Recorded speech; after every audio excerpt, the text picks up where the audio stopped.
kasih abangku Yang Berhormat Kota Baru. Bukan bosku, abangku. Tan Sri Speaker, sebenarnya nak melakukan pengasingan ini, saya sebut tadi 3 fasa yang kami lihat. Perbezaan antara kerajaan perpaduan madani ialah kami cakap, kami buat. Jadi itu sebabnya antara komitmen yang pertama ialah model negara yang kami nak rujuk ni, untuk menjawab soalan kedua daripada Yang Berhormat Kota Baru tu ialah apa model yang kita nak tengok.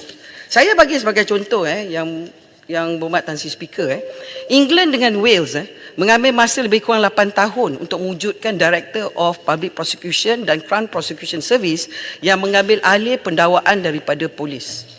Kemudian kalau kita tengok di Kenya pula, Director of Public Prosecution pada 2011 selepas perlembagaan baru bagi Kenya buka kuasa pada 2010. Perlembagaan baru ini tersebut digubah selepas pilihan raya Kenya pada tahun 2007. Dan kalau kita tengok pula daripada negara-negara yang kita berhadapan, di Kanada, peguam negara boleh mengeluarkan arahan berkenaan dengan permulaan pendakwaan ataupun tindakan yang khusus. Tetapi apa-apa arahan hendaklah secara bertulis, diwartakan dan dalam Canada Gazette sebagai contoh. Kemudian di Australia pula, peguam negara masih mempunyai kuasa untuk memulakan atau menamatkan pendakwaan awam dan mengambil alih pendakwaan yang dijalankan oleh pihak persendirian. Di Ireland pula, peguam negara pula masih mempunyai fungsi di bawah beberapa undang-undang tertentu yang mana boleh dilaksanakan pendakwaan tanpa macam-macam kebenaran. Di India pula, peguam negara boleh dengan demi kepentingan keadilan membuat permohonan kepada Supreme Court untuk memindahkan penegaran dan rayuan kes jenayah.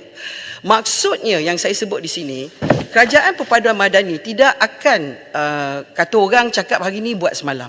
Kami akan melakukan 3 fasa yang disebut tadi dalam jawapan saya, bahawa soalannya ialah perkara 145 yang disebut oleh Yang Berhormat Kota Baru tu, adakah akan dipinda?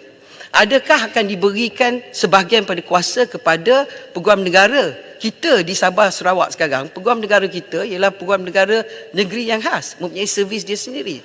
Kemudian pula yang saya jawab dalam fasa ketiga ialah beberapa agensi penguatkuasa kemungkinan pada hari ini mahukan kuasa pendakwaan terhadap kuasa mereka mendakwa tersendiri.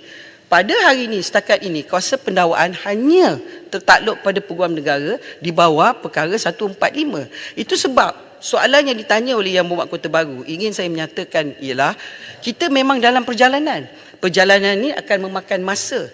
Tetapi komitmen kita ialah apabila kita berbincang, ahli-ahli yang berhormat di dua-dua belah pihak akan dibawa bersama setiap tahap perbincangan untuk menunjukkan komitmen daripada kerajaan ini supaya pindaan ini, perubahan ini akan dibuat secara tulus dan diberikan penekanan kepada tata kelola supaya rakyat diutamakan.